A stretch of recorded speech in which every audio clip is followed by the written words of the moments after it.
Hello everyone, আমার স্বপ্ন YouTube চ্যানেলে আপনাদের সবাইকে জানাই স্বাগত।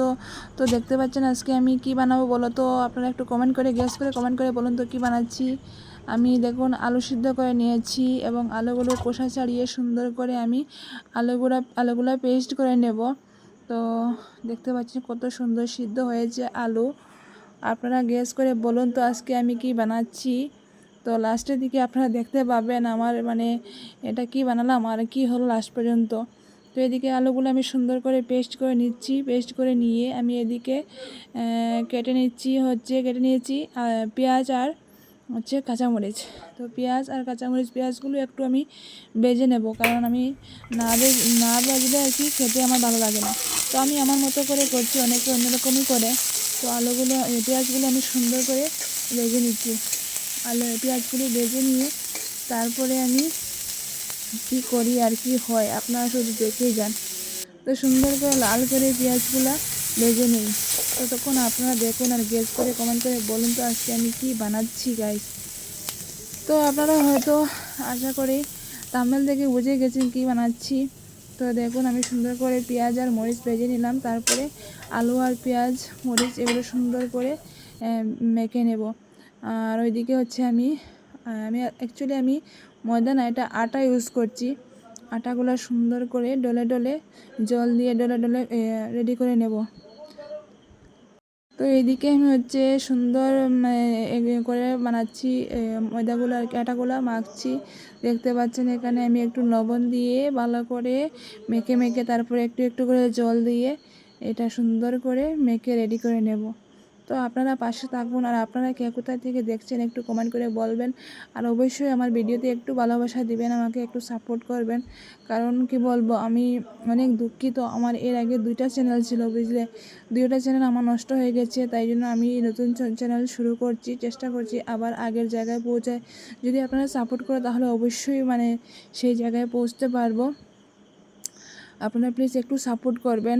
ভিডিওটা ভালো লাগলে লাইক কমেন্ট শেয়ার তো করবেন, আর অবশ্যই সাবস্ক্রাইব করে আমার চ্যানেলে বন্ধু হয়ে যাবেন।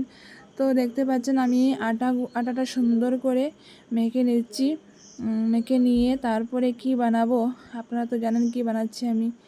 জানি না আপনাদের কেমন লাগবে না লাগবে। আমি এরকম বানালাম প্রথম, একদম ফার্স্ট টাইম বানাচ্ছি। তো খেতে এতটা ভালো হয়নি, দেখতেই পাচ্ছেন।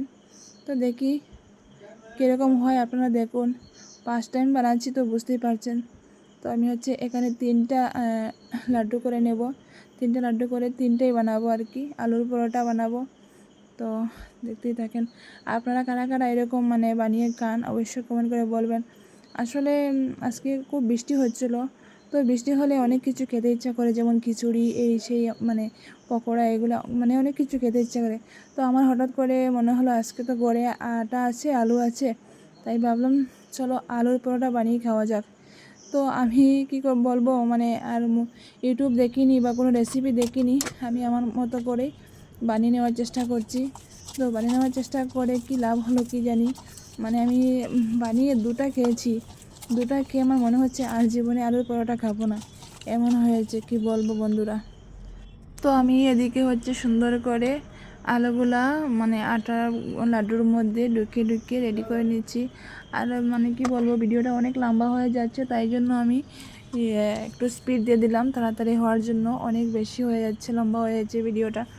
তো বন্ধুরা, আপনারাও কারা কারা এরকমভাবে হঠাৎ করে কিছু মনে হলে হঠাৎ করে বানিয়ে খান, কমেন্ট করে বলবেন। তো আমার তো বৃষ্টির দিন হলেই না কিছু না কিছু খেতে ইচ্ছা করে। তো আজকেই ভাবলাম এই আলুর পরোটা খেয়ে নিই। আরে বাপ রে বাপ, কী বলবো, আলুর পরোটা খেতে গিয়ে যে এমন যন্ত্রণায় পড়ে যাব, বন্ধুরা কি বলবো বুঝতে পারছি না। আমি একাই ছিলাম, তো একার জন্য 3টা আলুর পরোটা অনেক বেশি হয়ে গেছে। 2টা খেয়েছিলাম, 2টা খেয়ে মনে হচ্ছে আর জীবনে আলুর পরোটা খাবো না। এক তো বানাতে গিয়ে নাকানি চুবানি হয়েছে, কি বলবো, মনে হচ্ছে অনেক কঠিন কাজ।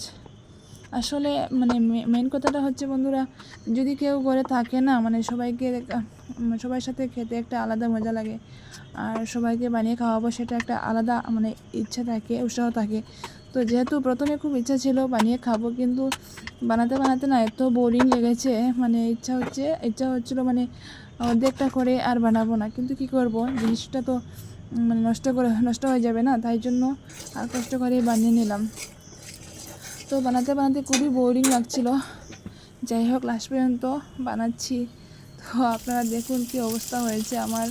মানে আটা দিয়েছি জানি না কিসের জন্য, মানে অনেক মানে মোটা হয়ে গেছে রুটিটা। মোটা হওয়ার কারণেই মানে খেতে ভালো হয়নি। তো দেখুন আমি ভেজে নিচ্ছি ফাইনালি। ভাজার পরে মানে খেয়ে আমার ভালো লাগেনি, যে সত্যি কথা যেটা। মানে আপনারা বুঝতেই পারছেন যে জায়গায় আমি বলছি যে মানে দুটো রুটিকে মনে হচ্ছে আমার আর জীবনে আলুর পরোটা না খেলেই চলবে, এত মানে মানে এরকম লেগেছে কি বলবো। দেখুন এই হচ্ছে আমার আলুর পরোটার ফাইনাল লুক। আপনারা কাদের কাদের মানে আলুর পরোটা খেতে ভালো লাগে বলবেন, আমি এসে বানিয়ে দিয়ে দেবো আপনাদেরকে। আমার হাতের আলু পরোটা একদিন খেলে আর বলবে না আর খাবো না, হয়ে গেছে। আর জীবনে টাকা পয়সা খরচা হবে না, একদিনই খেলে সারা জীবনের জন্য হয়ে যাবে।